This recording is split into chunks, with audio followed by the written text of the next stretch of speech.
This is World of Warships Beginner's Guide number 2, and I will be talking about visual modifications to the World of Warships. In this episode, you will learn what mods are good for beginners, what mods are good for YouTubers, and finally, what mods I recommend and I use myself. Let's go then and start with 3 choices you've got. Choice number 1, you can play vanilla game without any mods whatsoever. Choice number 2, you can use S-Lane mod pack.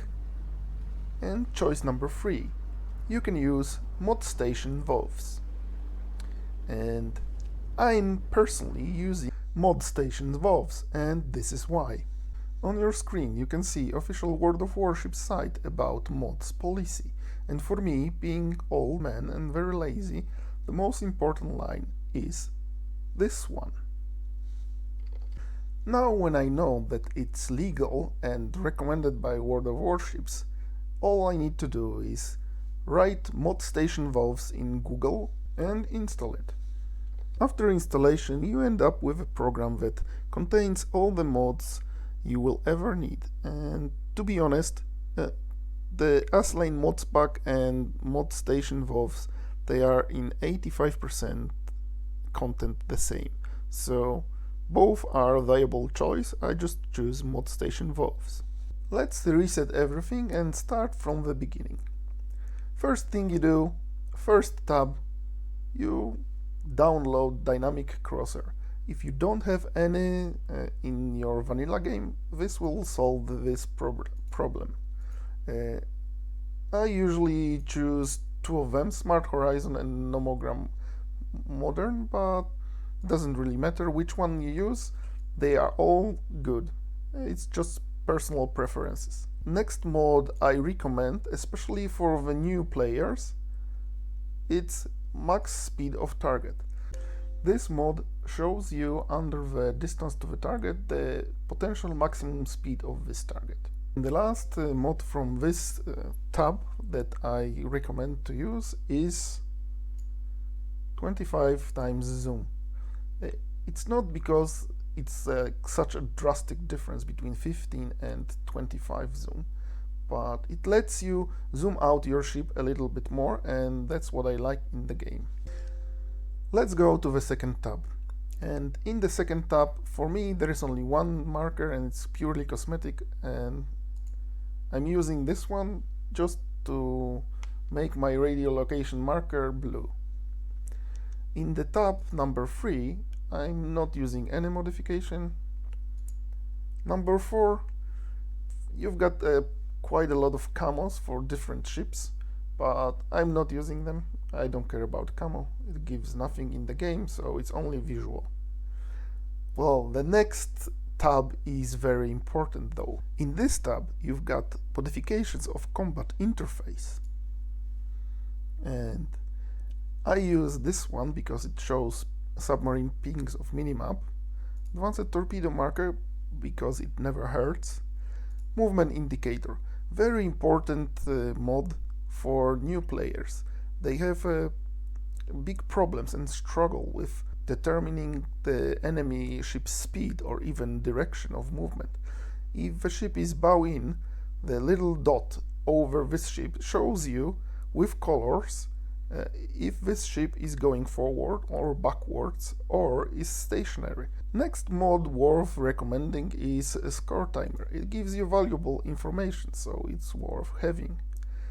The next one is spotted indicator, is self-explanatory. Another one I'm using personally is numbergrass. This one lets you keep track of your missions, campaigns and dockyards, for example. The next one is clock in the battle.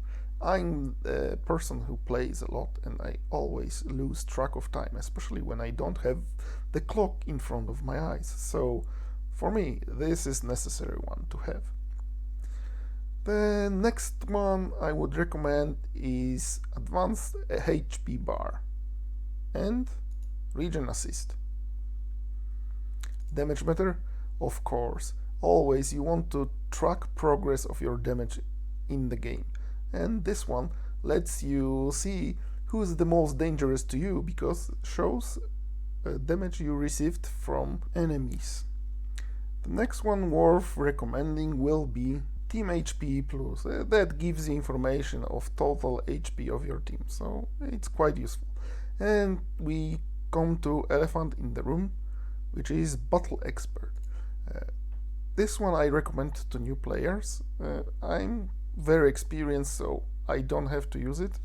I've got different ways to determine what the angle of enemy ship to my ship is, so I'm not using it, but I really recommend it to new players. Okay, last two tabs. Port. In this one I use only one modification, it's session stats.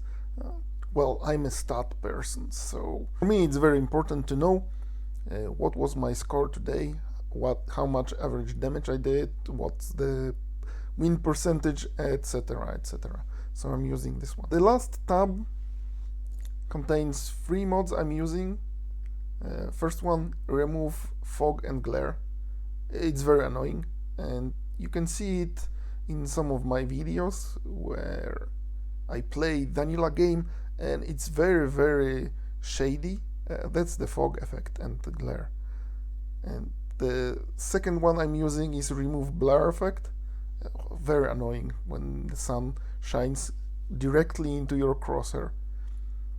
The third one I'm using is limit off of my replays, because I'm a YouTuber or wannabe YouTuber, so I have to have ability to store unlimited number of replays, and that's why I'm using this one. And now when we went through all tabs and selected all mods we are interested in, all left to do is to press apply button, wait a little bit, and we are ready to play.